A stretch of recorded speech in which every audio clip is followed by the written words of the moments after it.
Vivekananda senior secondary স্কুলৰ প্ৰথমবাৰৰ কি ক'ব? এইটোৱে হয়, কথাটো ঠিকে। এইটো প্ৰথমবাৰ, কাৰণ যোৱাবেলি এডমিশ্যন আৰম্ভহে হৈছিল। আমি কৈছোঁৱে যে it is in the infant stage, অৰ্থাৎ একেবাৰে কেঁচুৱা অৱস্থা। যোৱাবেলি আৰম্ভ হৈছে, এইবাৰহে নতুন ছাত্ৰ ছাত্ৰী আমি পাইছোঁ। এক বছৰত পুৰণা হ'ল, গতিকে আদৰণি সভাটো এইবাৰেই প্ৰথম। আমি আশা কৰাতকৈ খুব ধুনীয়াকৈ হয়তো কৰিব পাৰিছোঁ। চবে চাইছে, আমাৰ আমন্ত্ৰিত সকলো অতিথি হয়তো আধা আহিছে, আধাখিনি অহা নাই। বিভিন্ন ধৰণৰ ব্যস্ততা থাকে, মোক কথা দিও অহা নাই। যি কি নহওক, যিকেইজন আহিছে খুব মূল্যৱান কথা আমাক কৈ গৈছে। আমাৰ ছাত্ৰ ছাত্ৰীক উদ্দেশ্যি খুব ধুনীয়াকৈ কথাবোৰ কৈ গৈছে। আমি ভাবিছোঁ এই প্ৰথম যিটো আমাৰ বিবেকানন্দ ছিনিয়ৰ ছেকেণ্ডেৰী স্কুলৰ এই নৱাগত সভা, ই 100% বা 100% সফল কাম হৈছে। এতিয়া আমি বাৰে বাৰে আহ্বান জনাইছোঁ, আমি যেতিয়াই কওঁ, আমাৰ অতিথিসকলেও কৈছে, মই এইমাত্ৰ মোৰ প্ৰেচিডেঞ্চিয়েল এড্ৰেছতো ক'লোঁ যে যিমানবোৰ মূল্যৱান কথা কৈছে, আমাৰ ছাত্ৰ ছাত্ৰীসকলে অকল সেইবোৰ অনুধাৱন কৰি সেইবোৰ মানি চলিলে ভৱিষ্যত জীৱন নিশ্চয় উজ্জ্বল হ'ব।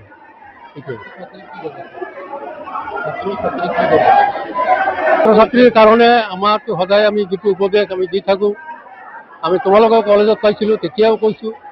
মোৰ মনত আছে, মোৰ ৰিটায়াৰমেণ্টৰ দিনা তোমালোকে এনেকৈ মাইক ধৰিছিলা, ছাত্ৰ ছাত্ৰীক উদ্দেশ্যি মই কৈছিলোঁ। অলপ আগতেও কথা এটা কৈছোঁ যে পঢ়া শুনাটো এনেকুৱা বস্তু নহয় যে মই হাতে কামে কৰি দিলোঁ হৈ গ'ল। এইটো কায়িক আৰু মানসিক দুই ধৰণৰ, both physical and mental work. মনটোও দিব লাগিব, মগজুটো দিব লাগিব, হাতে কামে কৰিব লাগিব। মই যদি খালি মনে মনে চিন্তা কৰি শুই থাকোঁ নহয়, কিতাপখন সন্মুখত লৈ বহিব লাগিব, সেইটো কায়িক পৰিশ্ৰম। আৰু মই মনে মনে সম্পূৰ্ণভাৱে একদম নিগাজিকৈ কনচেনট্ৰেশ্যন দিব লাগিব, সেইটো হ'ল মোৰ মানসিক পৰিশ্ৰম। গতিকে মই আটাইতকৈ যিটো ডাঙৰ কথা এইটো ক'ব খুজিছোঁ, সেইটো যদি মোৰ মতে খুব মূল্যৱান কথা, যে আমি কায়িক আৰু মানসিক দুয়োটা পৰিশ্ৰম খুব জোৰদাৰভাৱে কৰি যাম। ভৱিষ্যত সন্মুখত ৰাখি আমি এটা সপোন ঠিক কৰি ল'ম। এইটো আমাৰ সপোন, যে এইটো পূৰণ কৰিবৰ বাবে আমি আপ্ৰাণ চেষ্টা চলাই যাম। আৰু মই অলপমান কথা ক'ব খুজিছোঁ, এওঁ মোৰ ভাইটিৰ দৰে, সৰু ভাইটিৰ দৰে, কিন্তু বহু বছৰত আমাৰ কলেজীয়া ছাত্ৰ জীৱনৰ পৰা তেওঁ এদিন, দুদিন, তিনিদিন, 4 দিনলৈকে মোক কৈছে যে দাদা আপুনি প্ৰিন্সিপাল হ'বই লাগিব। তো ময়ো বহি আছোঁ ৰিটায়াৰমেণ্ট হৈ পেলাই, ময়ো গ'লোঁ। যোৱাৰ পাছত খুব ভালেই লাগিছে, কাৰণ তোমালোকৰ দৰে ছাত্ৰ ছাত্ৰীৰ পৰা এতিয়া আঁতৰি আহি মই নিঃসংগ হৈ গৈছিলোঁ, এতিয়া আকৌ ছাত্ৰ ছাত্ৰী পাইছোঁ, সেইটো এটা মোৰ মানসিক তৃপ্তি হৈছে। কলেজখনক যদি মই সেৱা আগবঢ়াব পাৰোঁ আৰু যিখিনি মই দিম, সেইটো মই আপ্ৰাণ চেষ্টা কৰিম মোৰ শতভাগ দিয়াৰ কাৰণে।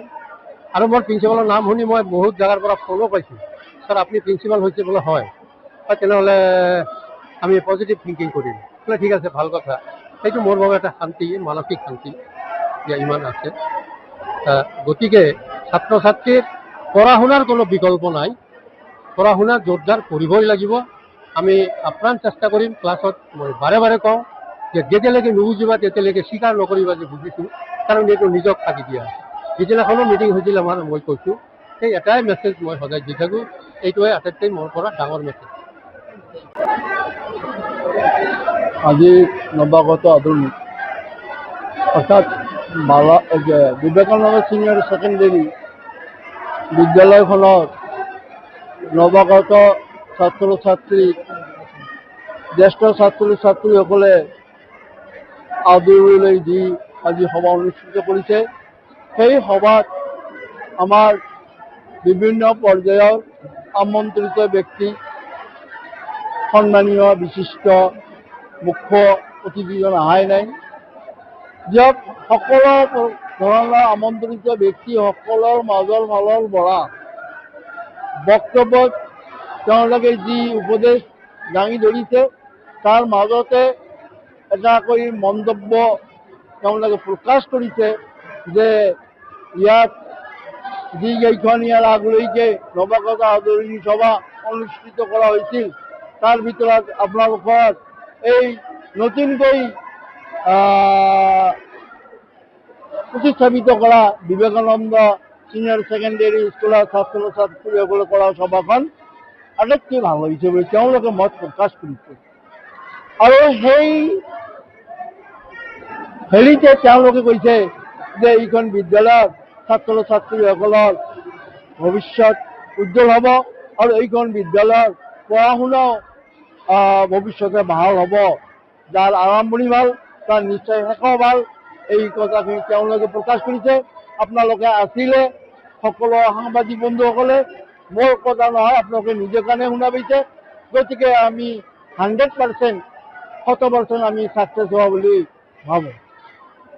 আৰু ছাত্ৰ ছাত্ৰীসকলক এই চাগতে বা আমি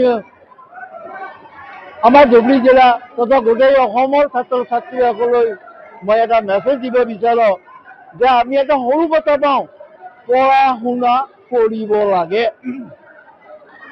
এই কথাটা যে কিমান তাৎপৰ্য তাক আমি বৰ্ণনা কৰি শেষ কৰিব নোৱাৰোঁ। তথাপি চমুকৈ মই যিটো বুজো, মোৰ ব্যক্তিগত ধাৰণা, পঢ়াটো পঢ়িবও লাগে, শুনাটো শুনিব লাগে। কি শুনিব লাগে? ডাঙৰ মানুহৰ আৰ্হিৰ কথা, উপদেশ দিয়া, এইবিলাক আমি শুনি তেওঁলোকৰ আৰ্হি মতে নিজৰ ভৱিষ্যত জীৱনটো আৰু মহাপুৰুষসকলৰ বাণীবিলাক শুনি লৈ তেওঁলোকৰ কথা মতে আমি চলিব লাগে বুলি যদি চলে ছাত্ৰ ছাত্ৰীসকলে, তেওঁলোকে নিষেধ কৰা বস্তুবিলাকত ব্ৰত হ'ব নালাগে। আৰু অধ্যয়নৰ ক্ষেত্ৰত তেওঁলোকে যিবিলাক মন্তব্য আগবঢ়াইছে, যি আৰ্হি আগবঢ়াইছে, সেইবিলাকক আমি ফল' কৰি যদি ছাত্ৰ ছাত্ৰীসকলে সকলো ছাত্ৰ ছাত্ৰীৰ জীৱনত উন্নতি সাধন কৰিব। যিকোনো খবৰৰ বাবে যোগাযোগ কৰক 9181 307 221 আমাৰ এই নম্বৰত।